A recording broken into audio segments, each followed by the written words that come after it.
ದೇಶದಾದ್ಯಂತ ಮಾನ್ಸೂನ್ ಸಕ್ರಿಯವಾಗಿದ್ದು ಇಂದಿನಿಂದ ಮತ್ತೆ 18ಕ್ಕೂ ಹೆಚ್ಚು ರಾಜ್ಯಗಳಲ್ಲಿ ಧಾರಾಕಾರ ಮಳೆಯಾಗಲಿದೆ. ಹೀಗಾಗಿ ಹವಾಮಾನ ಇಲಾಖೆ ಕೆಲವು ರಾಜ್ಯಗಳಿಗೆ ರೆಡ್ ಅಲರ್ಟ್ ಘೋಷಣೆ ಮಾಡಿದೆ. ಗುಜರಾತ್, ಕೊಂಕಣ್, ಗೋವಾ, ಮಧ್ಯ ಮಹಾರಾಷ್ಟ್ರ ಮತ್ತು ನೈಋತ್ಯ ಮಧ್ಯಪ್ರದೇಶದಲ್ಲಿ ಮಾನ್ಸೂನ್ ಚಟುವಟಿಕೆ ಹೆಚ್ಚು ಪರಿಣಾಮಕಾರಿಯಾಗಿರುತ್ತದೆ. ಈ ಪ್ರದೇಶಗಳಲ್ಲಿ ಹಲವು ಸ್ಥಳಗಳಲ್ಲಿ ಭಾರಿ ಮಳೆಯಾಗುವ ಸಾಧ್ಯತೆ ಇದೆ. ಇನ್ನು ಕರ್ನಾಟಕ, ತೆಲಂಗಾಣ, ಕೇರಳ, ಆಂಧ್ರಪ್ರದೇಶ ಮತ್ತು ತಮಿಳುನಾಡಿನ ಕೆಲವು ಭಾಗಗಳಲ್ಲಿ ಮಳೆ ಮುಂದುವರಿಯಲಿದೆ. ಕರಾವಳಿ ಕರ್ನಾಟಕದ ಪ್ರತ್ಯೇಕ ಪ್ರದೇಶಗಳಲ್ಲಿ ಭಾರಿ ಮಳೆಯಾಗುವ ಮುನ್ಸೂಚನೆ ಇದೆ. ತೆಲಂಗಾಣ ಮತ್ತು ಆಂಧ್ರಪ್ರದೇಶದಲ್ಲಿ ಗುಡುಗು ಸಹಿತ ಬಲವಾದ ಗಾಳಿ ಬೀಸುವ ಸಾಧ್ಯತೆ ಇದೆ. ಕರ್ನಾಟಕದಲ್ಲಿ ಮುಂಗಾರು ಮತ್ತೆ ಚುರುಕುಗೊಂಡಿದ್ದು ಕರಾವಳಿ ಮತ್ತು ಮಲೆನಾಡಿನ ಜಿಲ್ಲೆಗಳಲ್ಲಿ ಭಾರಿ ಮಳೆಯ ಮುನ್ಸೂಚನೆಯನ್ನ ಹವಾಮಾನ ಇಲಾಖೆ ನೀಡಿದೆ. ದಕ್ಷಿಣ ಕನ್ನಡ, ಉಡುಪಿ, ಉತ್ತರ ಕನ್ನಡ ಸೇರಿದಂತೆ ಶಿವಮೊಗ್ಗ, ಚಿಕ್ಕಮಗಳೂರು, ಕೊಡಗು ಈ ಜಿಲ್ಲೆಗಳಲ್ಲಿ ಭಾರಿ ಮಳೆಯ ಸಾಧ್ಯತೆ ಇದ್ದು ಹಲವು ಜಿಲ್ಲೆಗಳಿಗೆ ಬಿರುಗಾಳಿ ಸಹಿತ ಮಳೆಯಾಗಲಿದೆ. ಹವಾಮಾನ ಇಲಾಖೆ ಮುನ್ಸೂಚನೆಯಲ್ಲಿ ತಿಳಿಸಿದೆ. ಉತ್ತರ ಒಳನಾಡಿನ ಬೆಳಗಾವಿ ಜಿಲ್ಲೆಯಲ್ಲಿ ಭಾರಿ ಮಳೆಯೊಂದಿಗೆ ಗಂಟೆಗೆ 40ರಿಂದ 50 ಕಿಲೋಮೀಟರ್ ವೇಗದಲ್ಲಿ ಗಾಳಿ ಬೀಸುವ ಸಾಧ್ಯತೆಗಳಿವೆ. ಬಾಗಲಕೋಟೆ, ಬೀದರ್, ಧಾರವಾಡ, ಗದಗ, ಹಾವೇರಿ, ಕಲಬುರಗಿ, ಕೊಪ್ಪಳ, ರಾಯಚೂರು, ವಿಜಯಪುರ ಹಾಗೂ ಯಾದಗಿರಿ ಜಿಲ್ಲೆಗಳಲ್ಲೂ ಸಾಧಾರಣ ಮಳೆಯೊಂದಿಗೆ ಬಿರುಗಾಳಿ ಬೀಸುವ ಸಾಧ್ಯತೆ ಇದೆ.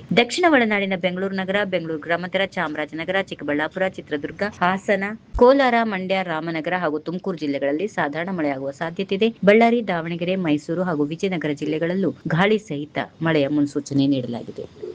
ಈ ವಿಡಿಯೋ ನಿಮಗೆ ಇಷ್ಟವಾದಲ್ಲಿ ಲೈಕ್ ಮಾಡಿ, ಶೇರ್ ಮಾಡಿ, ಸಬ್ಸ್ಕ್ರೈಬ್ ಮಾಡಿ.